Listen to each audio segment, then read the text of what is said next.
कौन कहता है शादी के बाद सिर्फ बेटी पराई होती है? मेरा तो बेटा भी पराया हो गया। रीता जी अपने कमरे में लेटी हुई थी। तभी उन्हें उनके बेटे के कमरे से बहुत तेज तेज बोलने की आवाज आई।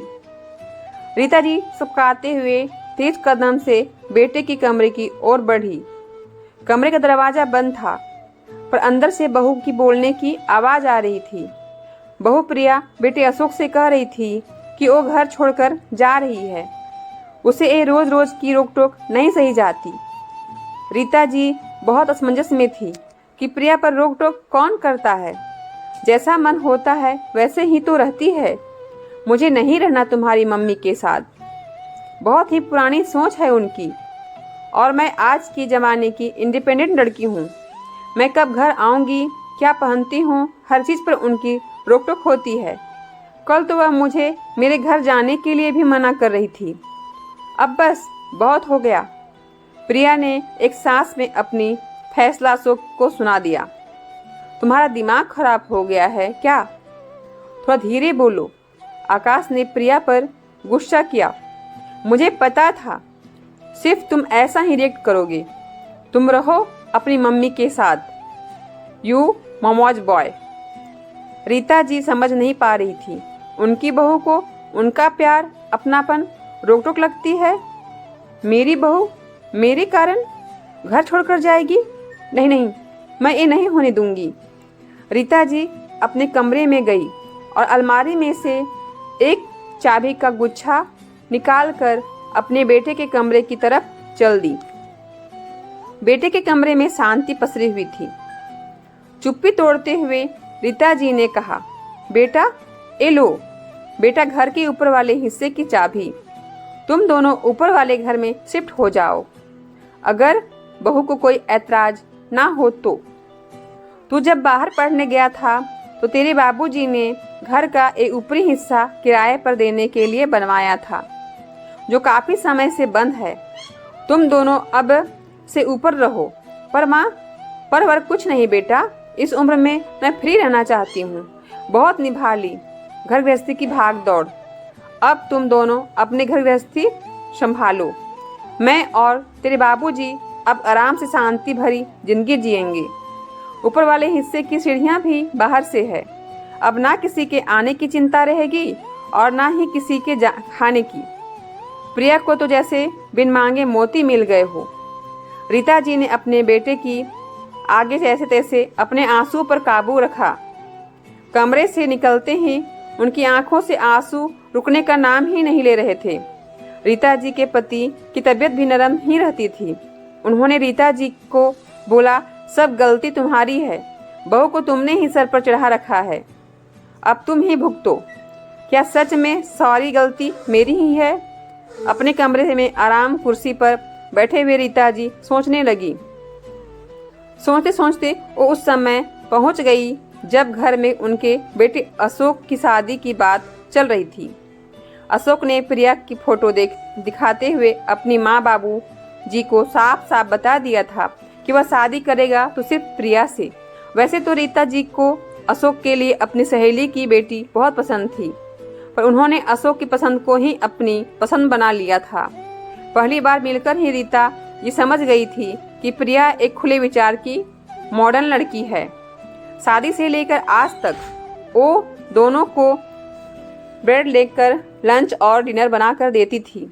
रीता जी का मानना था कि घर गृहस्थी संभालने के लिए तो प्रिया की सारी उम्र पड़ी है। अभी तो उसे शादीशुदा जिंदगी एंजॉय करनी चाहिए।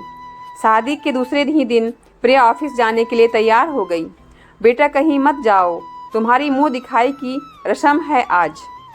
वो हंसते हुए बोली, मम्मी जी, इन सब की क्या ज़रूरत है?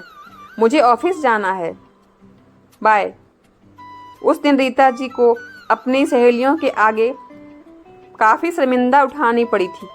प्रिया के आने से पहले अशोक माँ के हाथ के बने 2 आलू के पराठे खाए बिना ऑफिस नहीं जाता था। आज वह आकाश रोज ब्रेड टोस्ट खाकर जाता है। रीता जी को पता है कि उनका बेटा कितना चटोरा है। उनके लिए वो रोज नए नए पकवान बनाती थी, पर जब से उसकी शादी हुई है वो ब्रेड टोस्ट स्प्राइट खाकर ऑफिस जाता है। पर रीता जी इस बात से खुश थी कि बेटा अब खुद को फिट रख रहा है। कितना शौक था रीता जी को मूवी देखने का।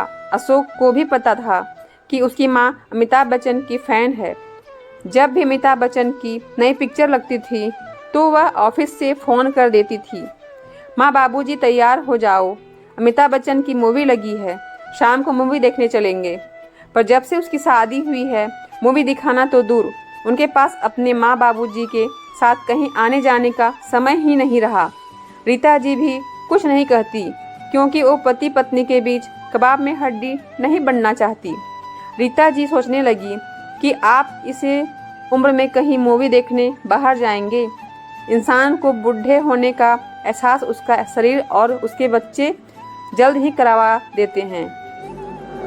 आकाश जो हमेशा ऑफिस से आते ही माँ बाबूजी के साथ बैठकर चाय पीता था, पर अब कितने समय हो गए हैं उसे माँ बाबूजी के साथ बैठे हुए, बातें किए हुए। अगर भूले बिसरे वो किसी दिन उसके साथ बैठ जाए, चाय पी ले या अपनी माँ को गले लगा ले तो उसकी बीवी उसे मोमोज बॉय कहने से नहीं चूकती थी। एक दिन आकाश ने ऑफिस से आकर माँ को बोला, माँ प्रिया ऑफिस से ही अपना माँ के घर चली जाएगी, 2 दिन बाद आएगी। प्रिया के घर आने पर रीता जी ने कहा, प्रिया बेटा तुम पिछले हफ्ते ही तो घर रह के आई थी, कल फिर चली गई। बेटी तुम्हारी 2 भाभियां हैं, वह क्या सोचती होगी। शादीशुदा लड़कियों को बार बार मैके नहीं जाना चाहिए। तुम इससे मेरी पुरानी सोच कहो या कुछ भी कहो, पर शादी के बाद लड़कियों का रोज रोज मायके आना जाना ठीक नहीं। प्रिया को लगा कि रीता जी उसको घर जाने के लिए मना कर रही है।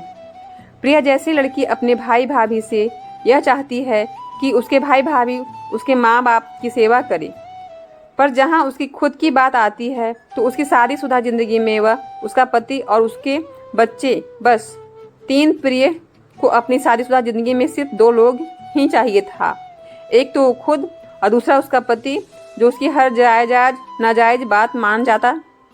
रीता जी को आज अपनी नई नई शादी के दिन याद आ रहे थे। कैसे सास के आगे उनकी आवाज़ तक नहीं निकलती थी। उन्होंने अशोक की शादी के समय ही सोच लिया था कि वह अपने बहू को कभी परायापन नहीं महसूस होने देगी। वो सोचने लगी कि उसकी सास ने कभी उसे बेटी क्यों बहू भी नहीं समझा, और जब से प्रिया आई है प्रिया ने उन्हें माँ तो दूर की बात कभी सास भी नहीं समझा। रीता जी का कुछ भी समझाना या कहना प्रिया को अपनी फ्रीडम में दखलंदाजी लगता था। रीता जी के मन में विचार आया कि प्रिया की माँ भी तो उसके गलत होने पर कितनी बार समझाती होगी, पर प्रिया को वह दखलंदाजी नहीं प्यार लगता होगा। पर मेरा प्यार, मेरी समझाना उसको दखलंदाजी लगती है, क्योंकि मेरे ऊपर एक सास का टैग जो लगा हुआ है। हर सास अत्याचारी नहीं होती और ना ही हर बहू अत्याचारी सहती। रीता जी नहीं चाहती थी कि उनके कारण बेटे बहू में झगड़ा हो या बहू घर से जाए, इसीलिए उन्होंने दोनों को ऊपर वाले घर में जाने को कहा। कम से कम दोनों आँख के सामने तो रहेंगे। इसी सोच विचार में उन्हें नींद आ गई। अगली सुबह जब वो उठी तो देखा बेटे बहू अपना सामान पैक करके ऊपर घर में शिफ्ट हो रहे थे। रीता जी के मुंह से बस इतना ही निकला, कौन कहता है शादी के बाद सिर्फ बेटी पराई होती है, मेरा तो बेटा भी पराया हो गया। दोस्तों, आशा करती हूँ कि आपको कहानी अच्छी लगी होगी, तो लाइक करें, शेयर करें और कमेंट करके अपना राय ज़रूर दें। और मेरे YouTube चैनल पर पहली बार आए हैं तो सब्सक्राइब ज़रूर करें। धन्यवाद।